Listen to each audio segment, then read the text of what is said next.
Main വിഷയം.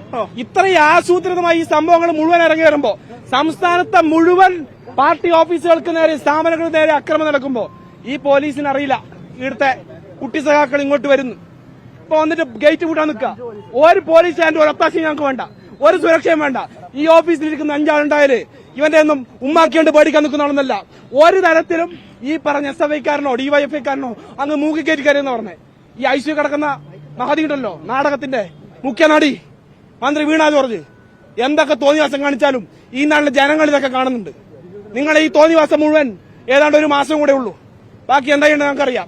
കേരളത്തിലെ ജനങ്ങൾ ഇതിന് മറുപടി പറയും. DCC ഓഫീസിനകത്തേക്ക് ഈ തെമ്മാടുകൾക്ക് കയറാൻ അവസരം കൊടുത്തിട്ട് ജില്ലാ കോൺഗ്രസ് കമ്മിറ്റി ഓഫീസ് ഞങ്ങളെ സംബന്ധിച്ച് വൈകാരികമായ ഓഫീസാണ്.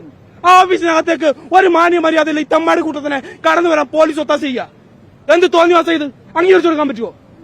ഇത് ഒരുമാതിരി ഈ പറഞ്ഞ പോലെ വെറുതെ പറഞ്ഞല്ല. തീക്കളുകൊണ്ടാണ് ഇവിടുത്തെ CPM DYFI-കാരൻ SFI-കാരനൊക്കെ തല പറയുന്നത്. കാണിച്ചാൽ ഞങ്ങൾ ഇറങ്ങി എന്താ അവസ്ഥ?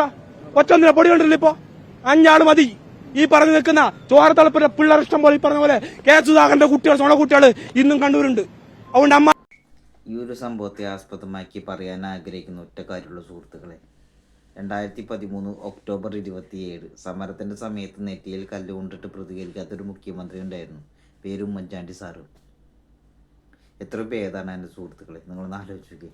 കമ്പാരിസൺ ചെയ്യാൻ ഒരിക്കലും സാധിക്കില്ല. എന്നാലും ഞാൻ പറഞ്ഞോളൂ, അരിയാഹാരം കഴിക്കുന്ന ആർക്കും കണ്ടാലും അറിയാം എന്താണ് സത്യം എന്നുള്ളത്. കൂടുതൽ ഞാനൊന്നും പറയുന്നില്ല.